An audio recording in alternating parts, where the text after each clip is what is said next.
दोस्तों, अधिकतर businessman GST number लेने के बाद एक गलती करते हैं और फिर उनकी यह गलती के कारण उन्हें जब एक बैग पता चलता है कि उनको लाख रुपए तक का फ़ाइन लग गया और उन्हें फ़ाइन भरना पड़ता है, तो अब सवाल उठता है कि आखिर वह कौन सा हालात है जब जीएसटी नंबर लेने के बाद आपको लाखों रुपए फ़ाइन तक भरना पड़ सकता है।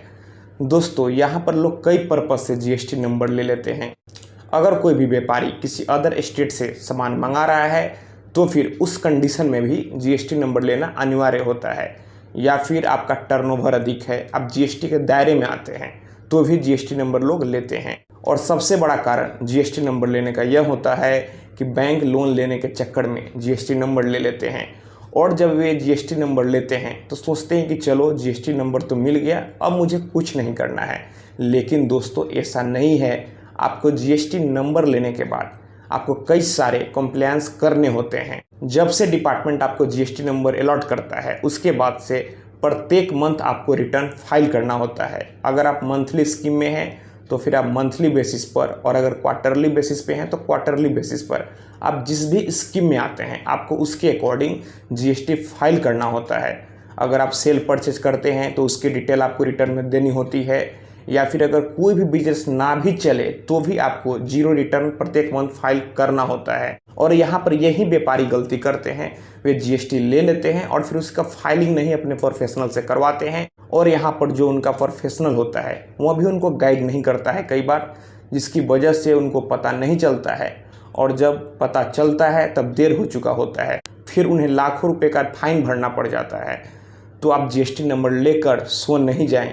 दोस्तों, जीएसटी नंबर लेने के बाद आपका बिजनेस चले या फिर ना चले, आपको प्रत्येक मंथ रिटर्न फाइल करना होता है, नहीं तो आपको फाइन और प्लस उसका इंटरेस्ट भी देना होता है। और अगर आप जीएसटी नंबर ले लेते हैं और फिर रिटर्न नहीं फाइल करते हैं और अगर उस पर फाइन लगने लगता है तो फिर कुछ समय के बाद जो डिपार्टमेंट होता है वह खुद से आपके जीएसटी को कैंसिल कर देता है, और फिर भविष्य में आपको जीएसटी नंबर भी नहीं मिलेगा। आपको फिर अपील में जाना होता है, पूरे रिटर्न को अपडेट करना होता है, जितना भी पेनाल्टी लगा होता है उसे देना पड़ता है, तभी आपको जीएसटी नंबर मिलेगा। तो दोस्तों, आप जीएसटी नंबर लें, लेकिन आपको रिटर्न फाइल करना है, नहीं तो फिर आपके ऊपर फाइन लग जाएगा। या फिर अगर आपने जीएसटी नंबर ले लिया है और फिर अब आपको लगता है कि आपको जीएसटी नंबर की ज़रूरत नहीं है, तो फिर आप जीएसटी को अपडेट करके, आप रिटर्न अपडेट करके उसे कैंसिल करें, उसे सरेंडर करें, तब भविष्य में कोई भी दिक्कत नहीं होगी। आपको फिर भविष्य में अगर जीएसटी नंबर लेने का ज़रूरत पड़ता है तो फिर आपको जीएसटी नंबर मिल जाएगा।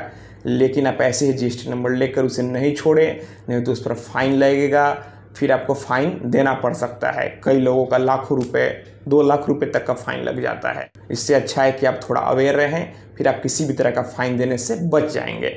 तो दोस्तों, मैं आशा करता हूँ आपको ये वीडियो पसंद आई होगी। अगर आपके मन में और कोई सवाल है तो फिर आप हमें नीचे कमेंट बॉक्स में कमेंट कर सकते हैं। अगर आप हमसे सीधे बात करना चाहते हैं तो फिर आप हमें इंस्टाग्राम पर फॉलो कर लें। मेरा इंस्टाग्राम पर यूज़र नेम है Pritesh1584। तो दोस्तों, आप इस वीडियो को अधिक से अधिक अपने दोस्तों और रिश्तेदारों में भी ज़रूर शेयर करें। हम लोग मिलते हैं अगले वीडियो में एक नए टॉपिक के साथ। तब तक आप अपना और अपने परिवार का ख्याल रखें।